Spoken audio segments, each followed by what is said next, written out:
헌정사에 딱 한 번 있었던 언론사 압수수색이라는 폭거가 오늘 세계일보에서 벌어지는 게 아닌가 긴장을 했습니다. 세계일보 측은 자체적으로 영장 발부를 확인했다고 했지만 검찰이 눈치를 보는지 아니면 정말 영장 발부가 낭설인지 상황은 벌어지지 않았습니다. 세계일보 상황 알아보도록 하겠습니다. 대통령 최측근인 이재만 총무비서관과 한 몸이나 다름없다고까지 일컬어지는 김종 문체부 차관이 오늘 국회에 출석해서 답변을 하던 중 쪽지 하나를 휘하 국장으로부터 건네받았습니다. 거기에는 여야 싸움으로 몰고 가야 한다는 답변 요령이 적혀 있었습니다. 여당은 오히려 취재한 언론을 탓합니다. 현장 보여드리겠습니다. 뉴스옥에서는 각종 비리를 이미 시인한 해군대장 출신 인사가 국민안전처 장관이 될 경우 국민 안전은 어떻게 확보해야 하는지 알려드립니다.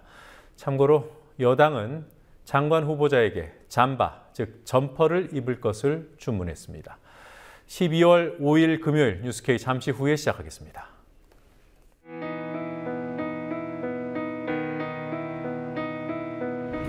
(1960년 4월 19일) 당시 언론은 빨갱이 데모라고 했습니다. 지금 우리는 혁명의 역사로 기억합니다. 1980년 5월 18일 당시 언론은 불순분자의 폭동이라 했습니다. 지금 우리는 독재에 항거한 정의의 역사로 기억합니다. 1987년 6월 10일 당시 언론은 대학생 가두 시위라 했습니다. 지금 우리는 민주주의를 쟁취한 감격의 역사로 기억합니다.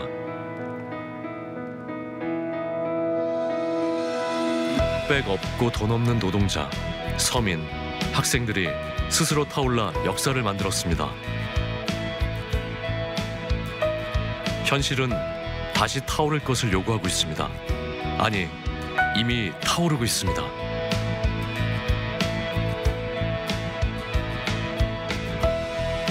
빨갱이를 종북으로, 불순분자를 외부 세력으로, 언론은 말만 바꿨을 뿐 역사를 부정하고 있습니다. 2014년 4월 1일 국민TV가 개국한 이유입니다. 국민TV는 역사를 역사로 기록하겠습니다.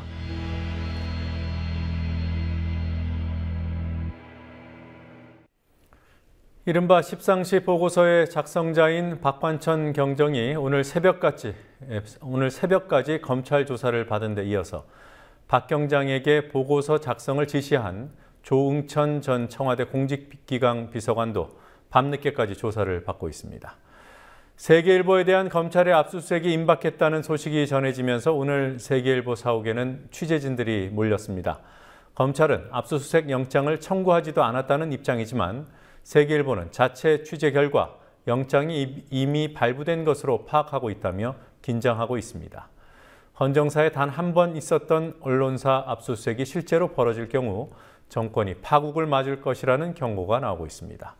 서울 종로구 신문로에 있는 세계일보 사옥에 중계 카메라 나가 있습니다. 현장 연결해 보겠습니다. 윤이나 PD, 네, 세계일보에 대한 검찰의 압수수색이 임박했다는 소식이 있었습니다만 실제로 이루어지지는 않았습니다. 정말 가능성은 있는 겁니까? 네, 세계일보에 대한 검찰의 압수수색은 아직 시도되지 않았지만 세계일보 내부에서는 혹시 있을지 모르는 상황에 대비하고 있습니다. 세계일보 압수수색 가능성은 오늘 오전 법조계 일각에서 제기됐고 세계일보 사옥에는 30여 명의 취재진이 몰렸습니다.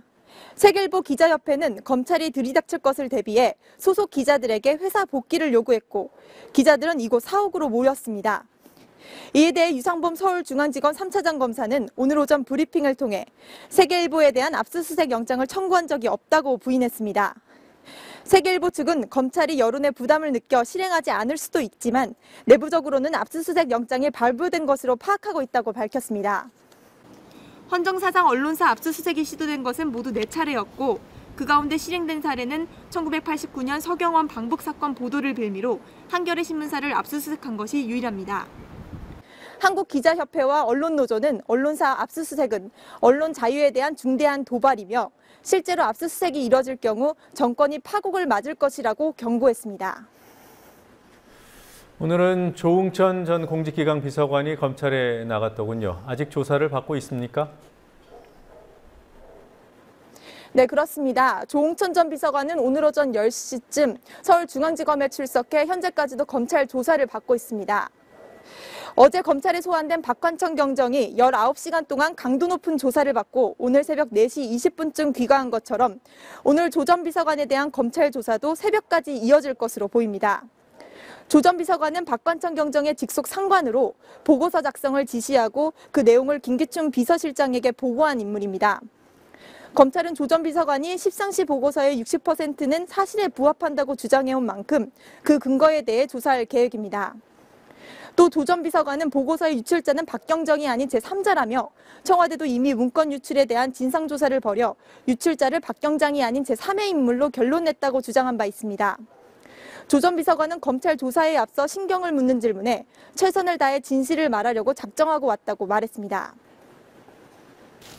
주어진 소임을 성실히 수행했을 뿐 제 가족이나 부하 직원들에게 부끄러운 짓을 한 적이 없습니다.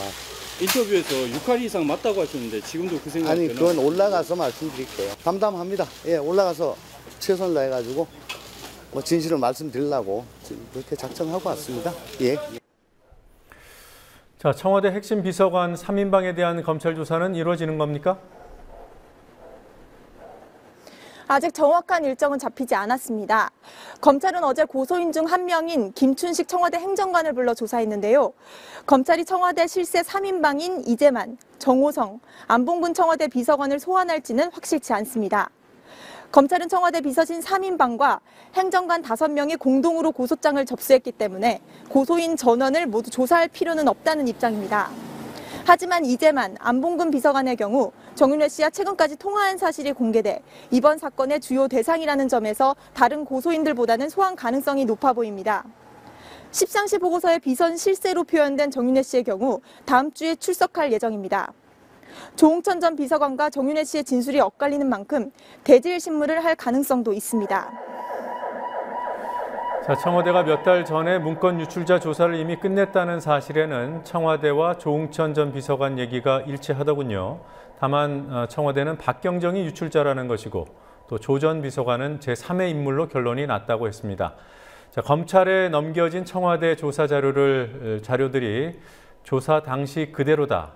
이걸 어떻게 보장할 수 있겠습니까? 네, 검찰은 청와대가 지난 4월에 실시한 자체 조사 결과를 받아서 분석하고 있는데요. 이 조사 결과가 정말 조사 당시 그대로인지는 단정할 수 없습니다. 검찰은 이 밖에도 청와대로부터 요청한 자료를 받았다고 밝혔지만 요청한 자료가 무엇인지는 구체적으로 밝히지 않았습니다. 이와 별도로 청와대는 최근에 추가로 실시한 조사 결과도 있다고 밝혔습니다. 이 조사 결과까지 필요하면 검찰에 넘기겠다는 게 청와대 입장입니다. 검찰은 이 자료도 조만간 확보할 것으로 보입니다. 지금까지 국민TV 뉴스 윤희나입니다.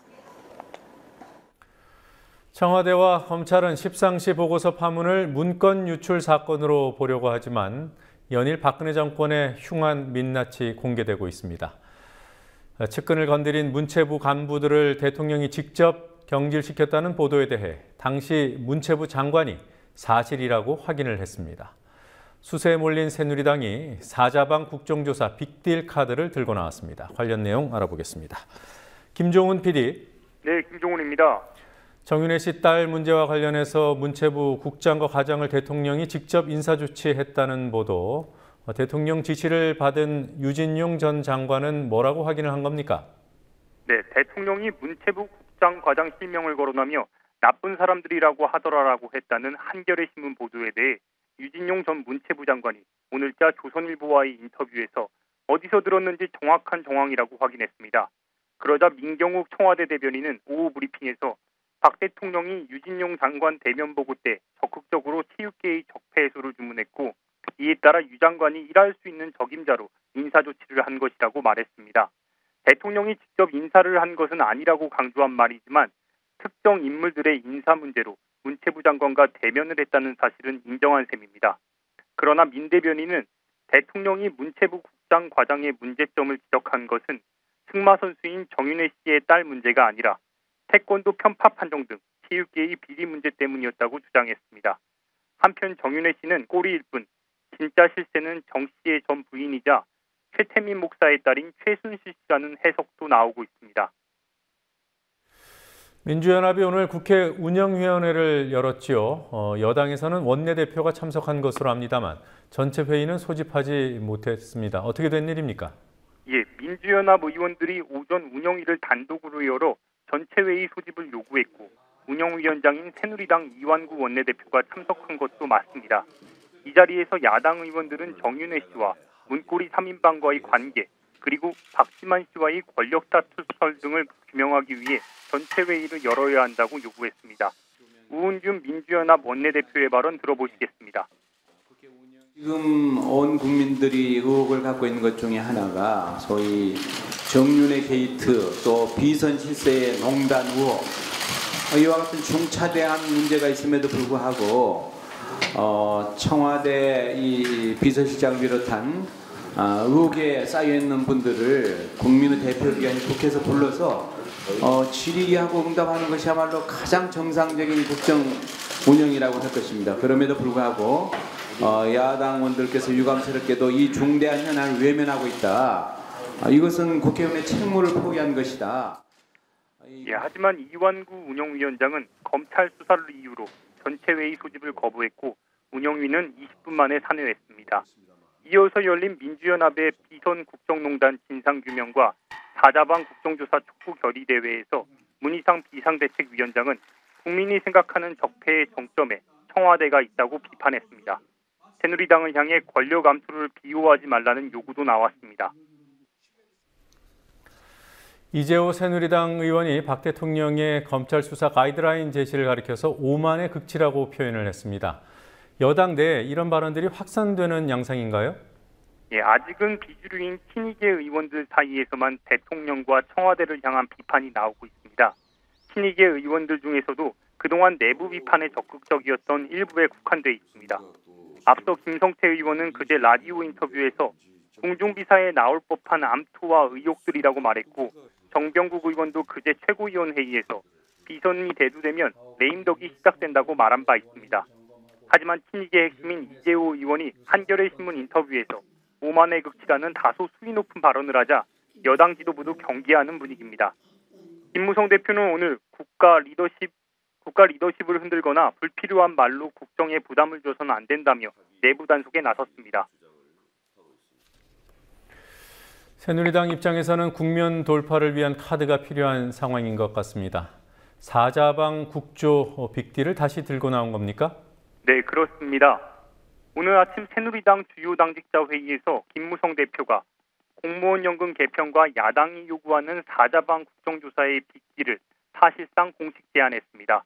김 대표는 공무원 연금을 직접 언급하면서 이를 해결하기 위해 야당의 요구를 성역 없이 받아들이겠다고 말했습니다. 새누리당 지도부의 다급해진 상황은 십상시 보고서 판문에 대한 대응에서도 드러납니다.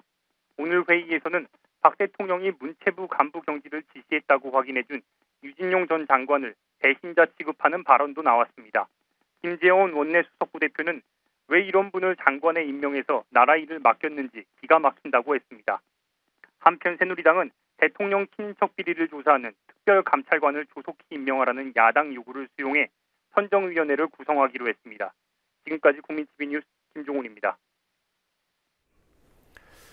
김종 문체부 제2차관, 유진용 전 문체부 장관이 대통령 최측근인 이재만 총무비서관과 한 몸이나 다름없다며 실세를 등에 업고 전횡을 부렸다고 지목한 인물입니다. 그런 김종 차관이 국회에 출석했다가 여야 싸움으로 몰고 가야 한다는 쪽지를 건네받았습니다. 문체부 체육정책관이 건넨 쪽지였습니다. 여당은 오히려 취재한 언론을 탓했죠. 정부 여당의 인식 수준이 고스란히 드러난 사건이었습니다. 영상으로 현장을 직접 확인하시기 바랍니다. 그래서 예정됐던 제 본질을 하고 문체부 우상일 체육국장이 김종 차관에게 여야 싸움으로 몰고 가야라는 메모를 전달하는 장면이 언론사 카메라에 포착이 됐다는 제보인데. 부사관님장, 네. 이런 메모 보냈어요? 예, 받았습니다. 이거 확인 안 했습니다.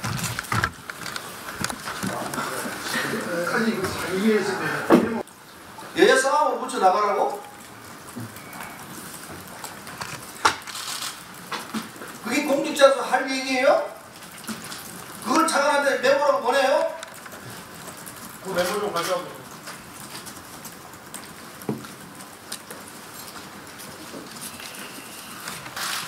이런 일이 세상에 있을 수 있나?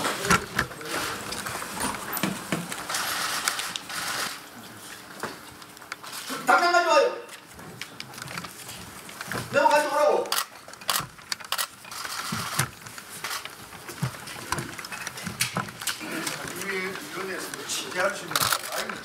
여야 싸움으로 끌고 가야?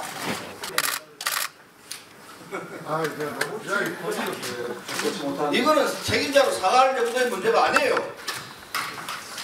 제가 단단히 주의를 주고 주의를 줄 끝나는 문제가 아니에요. 이런 일이 다시 재발하지 않도록. 여기 국민이 대표들이 있는 자리예요. 여야 다 국민의 대표예요. 국민의 대표를 국민을 쌓아붙이라고? 제가 잘 인식하고 있습니다. 그 부분에 대해서 반드시 주의를 주고 이런 일이 다시 재발하지 않도록 그렇게 조치하겠습니다. 이거 전국에 처음 보는 일이에요. 그걸 직속 상관에게 메모라고 전하고 있어요?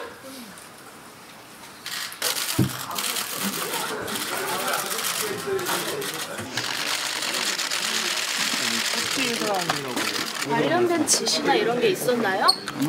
본인의 생각이신가요? 아니면은? 거기에 대해서 차관님이 어떤 대답이나 이런 건 안 하셨나요? 그냥 전달만 받으신 거예요? 차관님? 쪽지로 보니까 여야 정쟁으로 몰아갔는데 이게 무슨 내용이에요? 몰라요. 네? 확인 안 했어요. 받으셨을 때 어떤 생각 하신 거예요, 그럼? 그때 안 봤어요. 나중에 확인된 확인하셨다고 하셨잖아요. 나중에 확인했어요. 네, 확인했는데 못 봤다는 건 무슨 말씀이신가요? 쪽지가 많았어요? 우리가 업무에 관련된 다른 일들이 많아가지고 그게 이 중에 하나였어요. 그러니까 답변 자료 중에 들어간 것 중 하나였어요. 메모까지도 왔다 갔다 이렇게 언론이 취재해서 되냐 이거? 아니 언론이 문제입니까? 여야 싸움으로 붙여 나가라고? 오늘 국회에서는 승마 선수인 정윤회 씨의 딸에 대한 평가를 두고서도 논란이 벌어졌습니다. 야당에서 정 선수가 판정 조작으로 국가대표가 됐다고 지적하자 탁구 국가대표와 태릉 선수 촌장을 지낸 새누리당 이혜리사 의원은 훌륭한 선수에 대한 비판이 체육인인 자신의 명예를 훼손한 것이라며 발끈했습니다. 직접 들어보시겠습니다. 그렇게 하세요. 김 차관과 이재만 비서관은 하나로 묶어서 생각하면 정확하다. 항상 김 차관이 대행했다. 김 차관의 민원은 이재만 비서관이 그 일을 움직여 지시하는 경우도 있었다. 이런 각 일간지 보도 오늘 보셨죠? 네. 전임 장관의 이야기 이 한 대목 한 대목이 다 전혀 사실 무근이라는 생각을 하십니까? 네, 매우 안타깝게 생각합니다. 제가 모시고 있던 전임 장관께서 저에게 그렇게 평가드리고 저를 그렇게 판단했던 것에 대해서 매우 유감스럽게 생각합니다. 그런데 말입니다. 제가 만약에 이재만 비서관과의 사이가 언론에 나와서 사실이면 전 사퇴하겠습니다. 저 이야기는 문체부 차관께서 정윤의 딸에 대한 두둔을 하는 이야기입니다. 한 선수에 대해서 정부가 뭐하고 저렇게 나서서 두둔을 합니까? 누가 시키지 않고서 어떻게 저런 일이 있을 수가 있겠어요? 저게 이렇게 평범한 선수였으면 저랬겠습니까?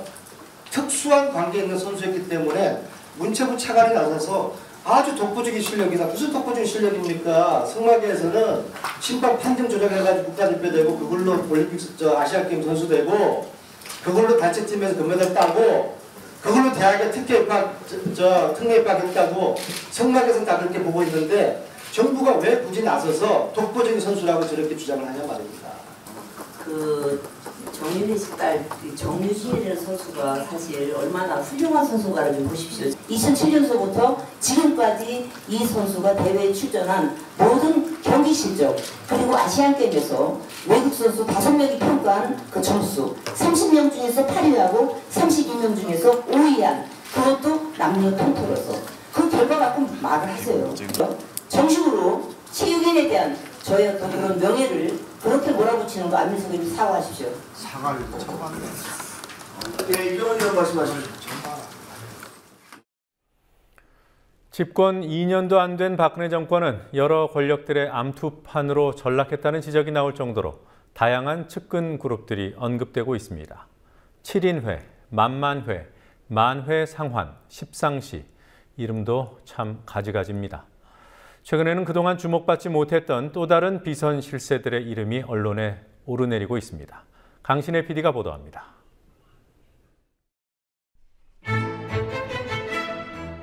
당선 직후 가장 주목받은 측근 그룹은 2007년 한나라당 대선 후보 경선 때부터 박 대통령을 도왔다는 7인회입니다. 김기춘 비서실장, 김용환, 최병렬, 김용갑 새누리당 상임고문, 강창희 의원, 현경대 전 의원, 안병훈 전 조선일보 부사장이 7인회 멤버로 불립니다. 7인회의 존재는 대선 직전이었던 2012년 5월 좌장격인 김용환 상임고문이 언론 인터뷰에서 언급하며 세간에 드러났습니다. 7인회는 몇 달 전 총리 인사 실패가 반복되자 국정에 개입하는 비선으로 지목됐습니다. 비슷한 시기에 등장한 측근 그룹이 바로 만만회와 만회상환 등입니다. 만만회는 박지만 씨와 이재만 총무비서관, 정윤회 씨를 가리키고 만회상환은 이재만 총무비서관과 정윤회 씨, 윤상현 의원, 최경환 부총리를 지칭합니다. 이때만 해도 측근 간 대립구도는 주목을 받지 못했지만 십상시 보고서 파문으로 정윤회 씨 등 십상시 그룹과 박지만 씨 그룹이 권력 암투를 벌이는 게 아니냐는 의혹이 제기됩니다. 이런 가운데 또 다른 측근 실세, 이른바 비선 인물들이 거론되고 있습니다. 먼저 조용한 조율자로 불리는 최외출 영남대 부총장입니다. 박정희 정권의 강탈 의혹이 제기되는 영남대학교에 1977년 새마을 장학생 1기로 입학한 최 씨는 당시 퍼스트레이디 역할을 하고 있던 박근혜 대통령과 인연을 맺고 지난 대선 때까지 사실상 비서 역할을 해온 것으로 알려졌습니다. 2007년 한나라당 대선 경선에서 패한 뒤인 2008년 1월에는 5인 공부 모임이라는 정책 그룹을 구성해 박근혜 대통령의 재기를 도왔습니다. 최 씨는 대선 이후 아무 공직을 맡지 않았지만 정치권에서는 최 씨를 여전히 실세로 보고 있습니다. 또 다른 비선 실세로 거론되는 인물은 홍준석 씨입니다. 2002년 박 대통령이 한나라당을 탈당해 그해 4월 한국미래연합을 창당했을 때 박 대통령과 인연을 맺은 인물입니다. 홍 씨는 그때부터 박 대통령을 따르는 사람들을 모아 비선 조직, 이른바 마포팀을 조직했고 2007년 대선을 앞두고는 마포팀이 중심이 된 한강포럼을 만들어 물심양면으로 박 대통령을 도운 것으로 알려져 있습니다. 하지만 홍 씨는 2007년 6억 원의 불법 정치자금을 받았고 당시 경쟁자였던 이명박 후보의 주민등록 초본을 불법으로 입수해 실형을 선고받았습니다. 홍 씨의 공식적인 활동은 2008년 이후 중단된 것으로 보이지만 여전히 전현직 국회의원과 청와대 관계자들 모임에 참석해 인사 등에 관여하고 있다는 주장이 나오고 있습니다. 국민TV 뉴스 강신혜입니다.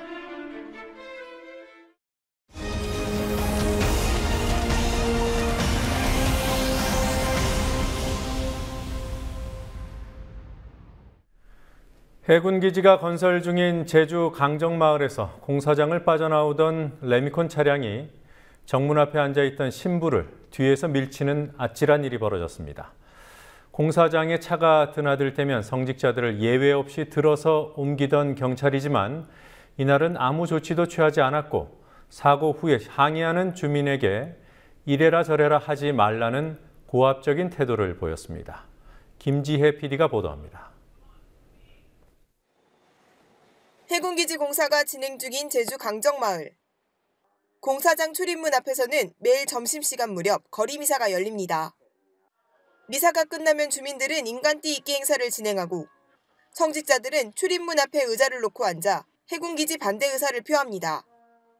거리미사가 일상이 되었듯 경찰의 대응도 늘 똑같습니다. 경찰은 정문 앞에 자리를 잡은 성직자들을 한쪽 구석으로 들어옮겨 잠시 동안 움직이지 못하게 하는 이른바 고착을 반복합니다. 프란치스코 교황이 방한했을 당시 통역을 맡았던 정재천 신부가 예수회 한국광구의 광구장으로 취임해 강정마을을 방문했던 지난 9월에도 경찰은 정신부를 들어서 옮겼습니다. 경찰은 위험 예방을 위한 조치라며 이와 같은 행동을 지속해왔습니다. 하지만 어제 예외적인 일이 일어났습니다. 미사 후 여느 때처럼 인간티 행사가 진행되던 때 레미콘 차량이 공사장 오른쪽 문 앞에 앉아있던 신부를 뒤에서 들이밀었습니다. 사고를 당한 신부는 이런 일은 처음이라며 당시 경찰이 아무 조치도 취하지 않았다고 밝혔습니다. 그러니까 2011년 10월부터 간헐적으로 1년 정도는 왔다 갔다 하고 2012년 7월인가 그때부터 장주를 하는데 뭐 이런 일은 처음이거든요. 차 앉으면은 우리가 들려나가거나 차가 빠지거나 어제는 이렇게 제가 가니까 앉아있으니까 경찰의 지휘자가 와가지고 보더만 그냥 내버려두라고 그냥 자기들 그냥 뭐 철수했어요. 그 뒤쪽으로 빠지더라고요. 한 활동가는 김 신부가 앉아있는 모습을 사진으로 담으려다 상황을 목격했다고 말했습니다. 신부님이 그날따라 털모자를 쓰고 계셔서 그 노란 트럭 앞에 앉아 계신 신부님 모습이 너무 처량해 보여서 그걸 사진으로 담고 싶어서 저는 춤추는 행렬에서 빠져나와서 그걸 정면에서 사진을 찍은 거예요. 제가 사진이 2장 남아있는데 두 번째 찍었을 때 트럭이 민 거예요. 그래서 제가 너무 놀라서 소리를 질렀어요. 당시 기사는 김 신부가 항의하자 트럭에서 내려 사과를 했고 앞에 사람이 있는지 몰랐다고 주장했다고 김 신부는 전했습니다. 제가 운전사 그분 후진하더라고요. 후진해가지고 저 큰 대문으로 빠질 때 제가 이제 항의를 했죠. 그런데 자기는 못 봤대요. 못 보고 미안하다 하면서 사과는 했어요. 기사에게 고의가 있었는지는 논란의 여지가 있으나 평소 위험 예방을 강조했던 경찰은 직무유기를 했다는 지적을 받고 있습니다. 경찰 측은 레미콘 앞에 김 신부가 있는 것은 봤지만 다른 조치를 취하던 중에 레미콘 기사의 실수로 사고가 발생했다고 해명했습니다. 이게 앉아있는 걸 보니까 그러니까 이제 차량한테 사람이 앉아있으니까 일단 정지를 해라. 그렇게 해놓고 옆에 출입구로 가서 쪽에 있는 앉아있는 사람들을 이동시킨 후에 차들을 진출입시키려고 하는데 그 신부님 뒤에 있던 차량이 그 아무도 이렇게 위가 높으니까 높고 이게 시간이 좀 지나다 보니까 뭐 사람이 없는 줄 알고 살짝 이렇게 출발을 해버렸나 봅니다. 하지만 어제 현장에서의 경찰 반응은 달랐습니다. 주민과 활동가들이 항의하자 오히려 김 신부가 잘못했다는 반응을 보였습니다. 그런 말만 하지 말고 차를 뒤로 한 발 물러서게 했었어야죠. 남한테 이러다 저러다 하지 마세요. 해군기지를 둘러싼 갈등과 논란이 여전히 진행형이고 핵심 시설인 케이슨이 약한 태풍에 파손되는 일이 반복되는데도 국회와 여론의 무관심 속에 내년도 해군기지 건설 예산 2,980억 원은 전액 국회를 통과했습니다. 국민TV 뉴스 김지혜입니다. 해외 자원개발 사업, 이른바 자원외교의 실패는 MB정부의 실정으로 평가되지만 집권 2년 차인 박근혜 정부에서도 자원외교 유공자에 대한 포상이 지속되고 있습니다. 지난해 MB정부 때보다도 많은 28명에게 훈장과 포장, 또 대통령 표창 등을 수여했던 정부는 올해도 11명에 대한 포상을 실시했습니다. 대표적인 자원외교 실패 사례로 꼽히는 아랍에미리트 유전개발과 멕시코 볼레오 동강 사업이 성공 사례로 평가됐고 산업부장과 대통령 표창이 수여됐습니다. 시상식에 참석한 석유공사 사장은 자원외교에 대한 비판에 정치적인 목적이 있다고 말했습니다. 성지훈 PD가 보도합니다. 이제 한국은 미국, 영국, 프랑스, 일본의 극소수 석유 메이저 기업들만이 참여한 어쩌면 꿈의 지역에 진출하게 되었습니다. 1970년대 이후로 어느 나라도 진입하지 못했던 UAE, 아부다비의 유전의 문을 무려 30-40년 만에 다시 연 첫 나라가 되었습니다. 오늘 양해각서 체결로 한국은 실제 채굴할 수 있는 매장량 기준으로 최소 10억 배럴 이상의 대형 생산 유전에 참여하게 되었습니다. 내년 2012년 중에 본계약을 체결하게 될 것입니다. 이 말은 거짓말이 되고 말았습니다. 대통령이 아랍에미리트 현지에서 위성 생중계로 대형 유전 개발권 확보를 발표한 지 3년 9개월이 지났지만 그동안 곧 된다는 말만 되풀이됐을 뿐 아무 성과가 없습니다. 또는 이와는 별도로 아직 개발하지 않은 3개 유전에 대해서도 아부다비 정부와 추가로 계약을 하였습니다. 수억 배럴의 매장량에 기대되는 또 다른 좋은 유전들입니다. 경제성이 검증된 10억 배럴짜리 대형 유전은 온데간데 없고 부수적 성과라던 미개발 유전만 1년 뒤인 2012년 3월 본계약을 체결했습니다. 하지만 이 역시 투자 회수율이 9%에 불과한 비유망 자산으로 평가되고 있다는 사실이 이번 국정감사에서 드러났습니다. 이 사업에 대한 박근혜 정부의 입장은 무엇일까? 여전히 미련을 버리지 못하고 UAE 측에 끌려가는 모습을 보여주고 있습니다. 지난해 산업통상부 장관을 UAE에 급파하는 등 대형 유전 참여를 모색했다 실패해놓고도 이번에는 협상 상대인 UAE 국영석유회사 ADNOC 임원에게 산업 포장을 수여했습니다. 정부는 멕시코 볼레오 동강 개발 사업 관계자들 가운데 현지 순직자 2명도 대통령 표창 수상자로 선정했습니다. 부도 사업에 국고를 투자해 막대한 손실이 불보듯 뻔한 멕시코 볼레오 동강 사업을 대표적인 성공 사례라고 선전하는 홍보 영상도 시상식장에서 상영됐습니다. 이날 시상식에서 해외 자원개발 유공자로 포상을 받은 이는 모두 11명입니다. 해외 자원개발 협회장인 서문규 한국석유공사 사장은 이날 시상식과 해외 자원개발 심포지엄 개회사에서 자원 외교에 대한 비판이 특정한 목적을 가지고 있다고 말했습니다. 잘못된 사업만을 부각시키거나 편향된 시각으로 왜곡하거나 어떠한 형태든 목적을 가지고 평가하는 것은 국익에 결코 도움이 될 수 없습니다.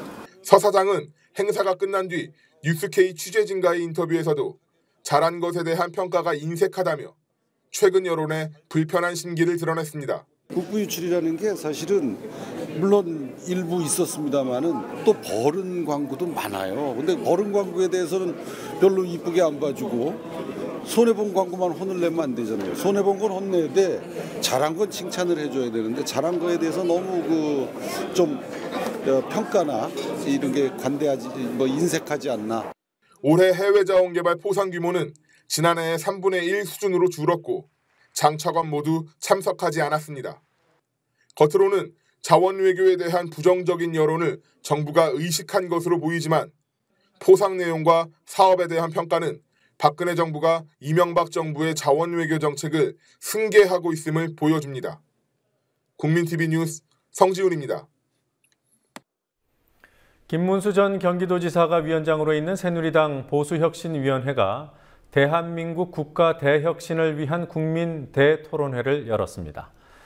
그러나 발표자들의 면면이나 발언 내용을 보면 과연 국가 대혁신을 이야기할 수 있는 사람들인지 의심스럽습니다. 과거 일본군 위안소를 미군 부대 성매매 업소에 빗댔던 이영훈 서울대 교수는 이승만, 박정희 대통령이 독재를 했다고 하면 안 된다고 말했습니다. 새누리당 하태경 의원은 통합진보당을 해산시켜야 민주주의가 성숙된다고도 말했습니다. 이영훈 교수와 하태경 의원의 발표 장면을 잠시 보시겠습니다. 제2경태 송파 우리 의뢰 운영위원 하면서 제가 송파에 저는 이승만 대통령이나 박정희 대통령의 독재를 했다는 말, 그 말을 우리가 버릇처럼 이야기하고 있는데 그것부터 바꿔야 된다고 생각합니다. 뭐 대통령의 독재, 스탈린의 독재, 히틀러의 독재 전혀 그런 것과 다릅니다. 따로 말을 굳이 쓴다면 권위주의 정치라고 써야 되죠. 헌법적 틀 내에서 권위주의적 정치를 했고 그 권위주의적 정치가 민주화나 산업화에 대단히 육성적인 어떤 공로를 남겼다. 그러나 권위주의 정치의 폐해는 있었다. MB 정부 때 광우병 시위 난리를 쳤잖아요. 그죠? 광우병 시위 난리를 쳤잖아요. 천안함 해가지고 천안함 조직이라고 정말 우리 사회가 말도 안 되는 소리 했잖아요. 박근혜 정부 때 그런 일이 없습니다. 왜 없는지 아세요?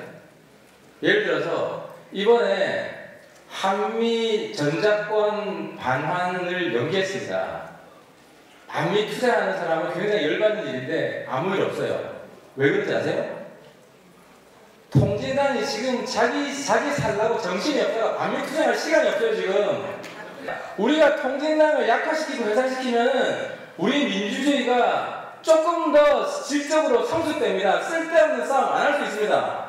그래서 통진당을 해산시켜야 되는 겁니다.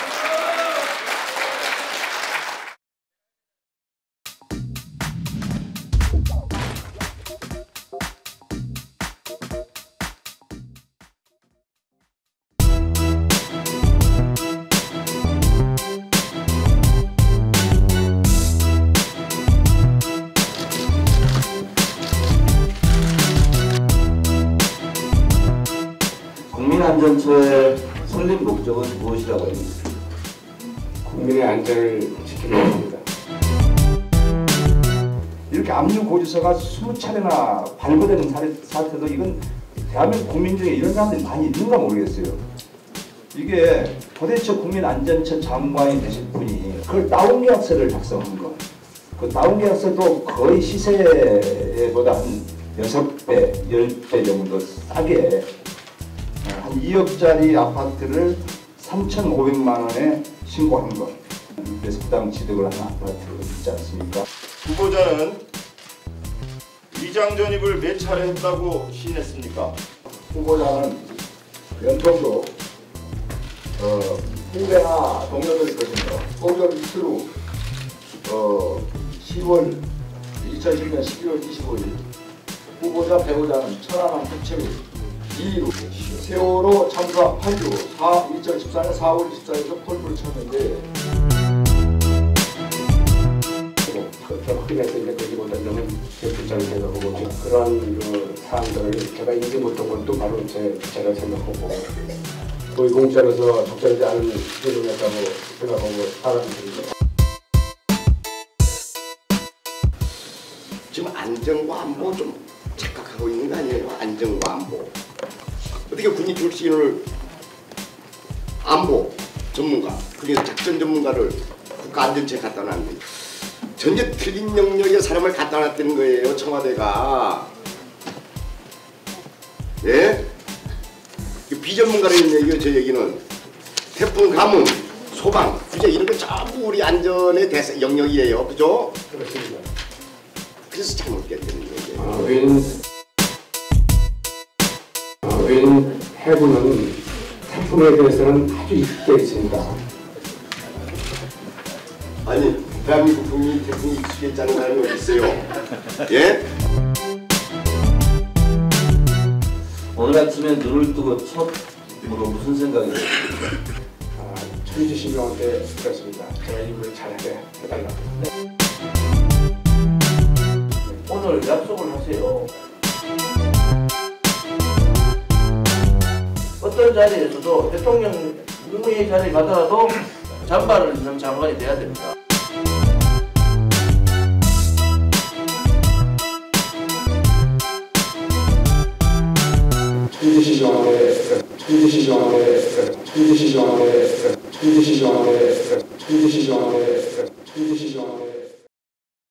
함께 만드는 언론 미디어 통도와 여기는 국민TV 함께 만드는 언론 미디어 통도와 여기는 국민TV.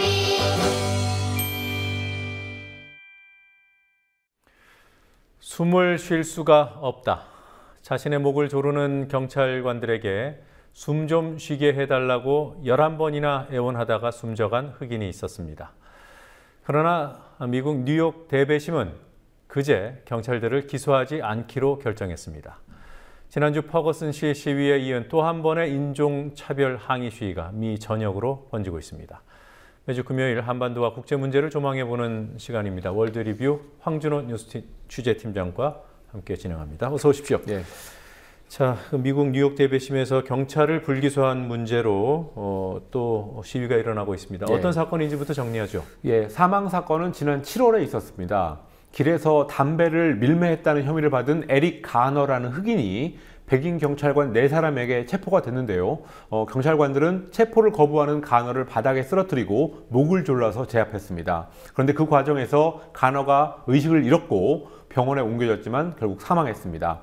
당시에 뉴욕시 검시관은 경찰에 의한 흉부 압박이 사망 원인이다 라고 밝혔습니다. 그렇지만 뉴욕 대배심은 지난 수요일에 경찰들이 경찰학교에서 배운 대로 행동을 했고 간호를 해칠 생각이 없었다는 이유를 들어서 불기소 처분을 내렸습니다. 네, 조금 전에 사진을 봤습니다만 사고 당시 경찰이 지나친 폭력을 사용했다 뭐 이런 의심을 하게 하는 동영상이 있다고요? 예, 행인이 찍은 것으로 알려진 영상 잠시 한번 보시겠습니다. 네. 경찰 동행을 거부하니까 경찰 한 명이 뒤에서 목을 조르고 또 다른 경찰은 간호를 바닥에 쓰러뜨리면서 수갑을 채우고 있습니다. 또 다른 2명의 경찰관은 몸 위에 올라타기도 하고요. 또 한 명은 몸 위에 올라타기도 하고 또 머리까지 짓누르는 그런 행동을 했습니다. 당시에 간호는 숨을 쉴 수가 없다 이렇게 11번 이상 애원했지만 경찰은 아랑곳 없이 목을 졸랐습니다.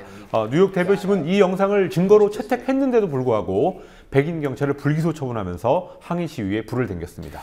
그러게요. 저 영상을 보면은 처음에 2 손을 드는데 바로 목을 감더군요. 네. 자, 지난주에 그 미주리주 퍼거슨 시에서도 뭐 거의 같은 이유로 시위가 일어나지 않았습니까? 예. 사건이 벌어졌던 뉴욕의 경우에 수요일, 목요일 매일 밤 3-4천 명이 타임스 스퀘어 광장 같은 그런 큰 광장에 모여서 판결에 거세게 항의하고 있습니다. 또 시카고, 워싱턴 DC, 보스턴 같은 그런 주요 도시에서도 동시다발적으로 대규모 항의 시위가 지금 벌어지고 있습니다. 시위대는 간호가 당시에 했던 숨을 쉴 수가 없다라는 말, 그리고 지금 당장 정의가 필요하다 이런 구호를 외치면서 인종에 따라 차별받지 않는 사법 시스템이 필요하다라고 주장하고 있습니다. 또 백인들도 시위에 많이 가담하고 있는데요. 지난주 퍼거슨에 이어서 뉴욕에서까지 이런 일이 일어나면서 1960년대 민권운동, 흑인 인권운동이 다시 한번 불붙는 게 아니냐 이런 말도 나오고 있습니다. 그래요. 지난주에 저희가 퍼거슨 씨 보도할 때도 시위 영상을 보면은 백인들 비중도 상당히 많더군요. 네. 예. 자, 이 오바마 행정부, 오바마 대통령 입장이 어떤지 궁금합니다. 예, 오바마 대통령은 미국 사회에 불공정한 법 집행이 존재한다라고 경찰의 과잉 대응에 문제가 있었음을 인정했습니다. 뉴욕 대배심 판결이란 말을 직접 언급하지는 않았지만 지난주 퍼거슨 씨 사태 때는 심정은 이해하지만 폭력에 관용은 할 수 없다 이렇게 말한 것에 비해서는 이번만큼은 이 판결에 좀 문제가 있다 이런 비판에 무게가 좀 실린 말이었습니다. 또 오바마 행정부의 에릭 홀더 법무장관, 이 사람도 역시 흑인인데요. 사태 진화를 위해서 연방 차원에서 이번 사건을 독립적이고 공정하게 재수사하겠다고 밝혔습니다. 그렇지만 이렇게 미국 정부가 퍼거슨 사태에 비해서 조금 적극적으로 나서고는 있지만 항의 시위가 수그러들지는 않을 것 같습니다. 그래서 흑인 인권단체들은 오는 13일 다음 주 토요일인데요. 워싱턴 DC에서 경찰의 폭력에 항의하는 대규모 국민 시위, 과거에 마틴 루터 킹 목사가 했던 그런 시위를 벌이겠다고 예고하고 있습니다. 네. 국제신용평가사죠. 무디스사가 일본의 국가신용등급을 낮췄더군요. 예, 지난 월요일에 발표가 됐습니다. 무디스가 일본의 국가신용등급을 AA3에서 한 단계 낮췄습니다. 무디스의 일본 신용등급 강등은 동일본 대지진 후인 2011년 8월 이후에 3년 4개월 만의 강등이고요. 한국, 중국보다 일본이 한 단계 낮아졌습니다. 일본 정부의 소비세 인상 연기로 재정적자 감축 목표를 달성할 가능성이 조금 불확실해졌다. 그래서 신용등급을 낮추겠다라고 무디스가 설명을 했습니다. 또 아베노믹스의 세 번째 화살, 세 번째 정책이라고 표현하는 성장 전략에도 지금 문제가 있다고 지적했습니다. 네. 그러면 지금 총선이 임박해 있는 아베 내각인데요. 예. 악재가 되겠군요. 예, 바로 그런 분석. 아베노믹스가 정당하다고 주장한 아베 정권의 입장에서는 악재가 될 거다. 이런 설명이 곧바로 지난 월요일, 화요일에 나왔지만 어제 일본 언론들의 선거 예측 보도를 보니까 그렇게 되지는 않을 것 같습니다. 교도통신, 아사히신문, 요미우리신문 등 거의 모든 일본 언론들이 자민당이 현재 295석에서 300석 이상으로 의석을 늘릴 거라고 예상했습니다. 아베가 중의원을 해산할 직후에는 당시만 해도 일본의 거의 모든 언론들이 자민당이 한 석이라도 무조건 잃어버리는 선거가 될 거다라고 썼었는데요. 그게 그렇지 않고 자민당이 평화헌법 개헌까지도 밀어붙일 수 있는 그런 압승이 가능한 상황이라는 보도가 나왔습니다. 그리고 이유는 오직 하나, 야당의 지리멸렬 때문입니다. 네. 자, 한반도와 세계 문제에 관한 칼럼 소개하는 시간이죠. 오늘 어떤 칼럼 가져오셨습니까? 예, 세계 체제론이라는 것으로 유명한 임마뉴엘 월러스틴이 지난 월요일에 발표한 중동 지역에서의 미국의 입지라는 제목의 칼럼입니다. 세계 체제론이라고 하면은 세계는 하나의 큰 시스템이고 중심부와 주범부로 나눈다 이렇게 보는 이론 혹은 뭐 인식 틀이라고 부르는데요. 과거에 한국의 진보적인 지식인들도 한때 많은 영향을 받았던 그런 이론입니다. 근데 월러스틴이라는 학자는 이 세계 체제론 이전에 기본적으로 이 국제 문제에 대한 엄청난 대가기 때문에 매달 2번 발표하는 칼럼에 상당한 내공이 담겨 있습니다. 네. 여하튼 그 중동에서의 미국의 입지를 얘기했다는데 예. 어떻게 됐다는 겁니까? 예, 곱비 풀린 대포라는 뜻의 영어 표현 루스 캐넌 같은 존재가 미국이라고 표현했습니다. 루스 캐넌은 군함의 갑판 위에 고정되어야 되는 대포인데 그게 제대로 고정이 안 돼 있어서 포를 쏘면 어디로 날아갈지 모르는, 그래서 바로 그 자기 군함을 공격하는 자해를 할 수도 있는 그런 위험한 상황을 얘기하고 있습니다. 그래서 미국이 바로 그런 존재라고 월러스틴이 묘사했습니다. 네.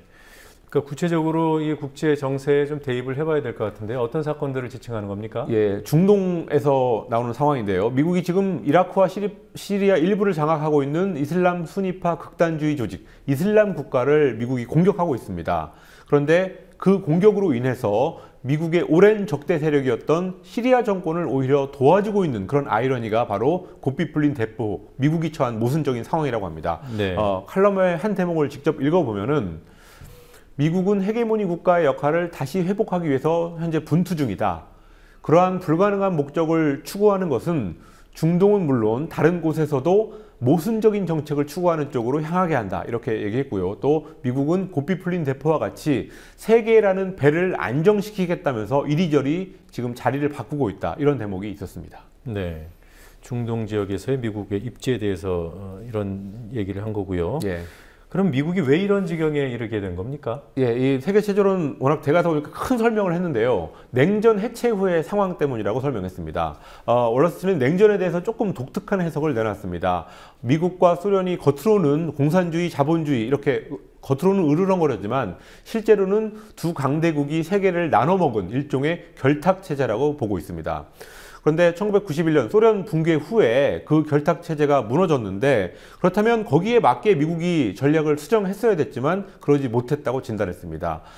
오히려 전략 수정은커녕 2003년 이라크 침공처럼 능력도 안 되고 또 국내외적으로 지지도 못 받는 그런 전쟁을 밀어붙였다가 미국의 몰락을 가속화했다고 보고 있습니다.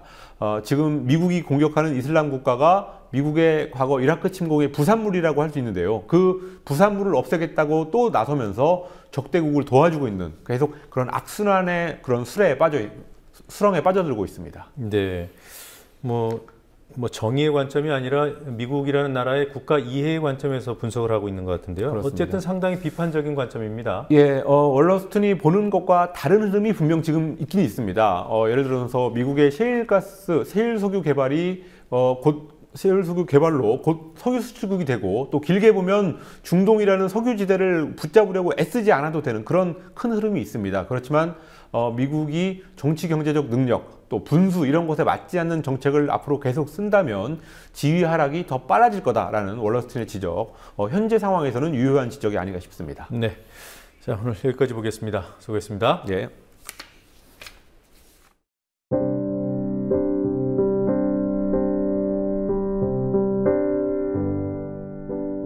찬 별이 하늘에 가득했습니다. 어제는 하늘에 눈구름 덮였더니 그새 맑아져서 별이 그득합니다. 하늘이야, 그래도 좋지요. 그러는 법이기도 하고요. 사람 사는 데는 맑은 날이 더 많아야 하는데 하고 생각했습니다.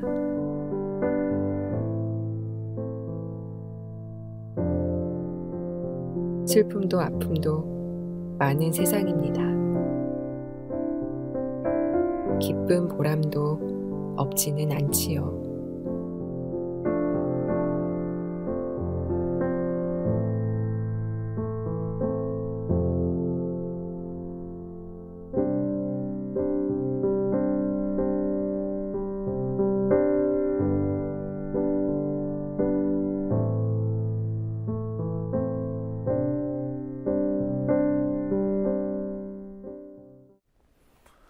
10월 유신이 선포되고 1년이 지난 1973년 어느 날 서울대 농성장 입구에 이런 공지문이 붙었습니다. 개와 기자 접근 금지. 오늘 서울 강남의 한 주점에 비슷한 공지문이 내걸렸습니다. 개와 고양이 그리고 신현대 아파트 주민 출입 금지. 경비원 분신 자살 사건이 일어난 압구정 신현대 아파트는 입주자 대표회의를 통해 기존의 경비 용역 업체와 계약을 끊기로 최종 결정했습니다. 경비원 78명과 청소 노동자 등 106명의 해고를 부르는 매몰찬 결정에 분노를 표하는 공지문입니다. 하지만 조선일보의 시각은 남달랐습니다. 아파트는 왜 경비업체를 바꿨나라는 제목의 기사를 통해 경비원들을 도와준 민주노총을 불순한 개입처처럼 묘사하고 아파트 주민들을 두둔했습니다. 경비원들이 민주노총 믿다가 피해를 봤다는 식으로 논점을 비틀었습니다. 그래서 조선일보 같은 언론사 기자의 경우 40년이 지난 지금도 접근 금지에 동의합니다. 다만 아무리 조선일보 같은 언론사라 하더라도 압수수색에는 반대합니다. 뉴스K 마치겠습니다. 다음 주 월요일에 뵙겠습니다.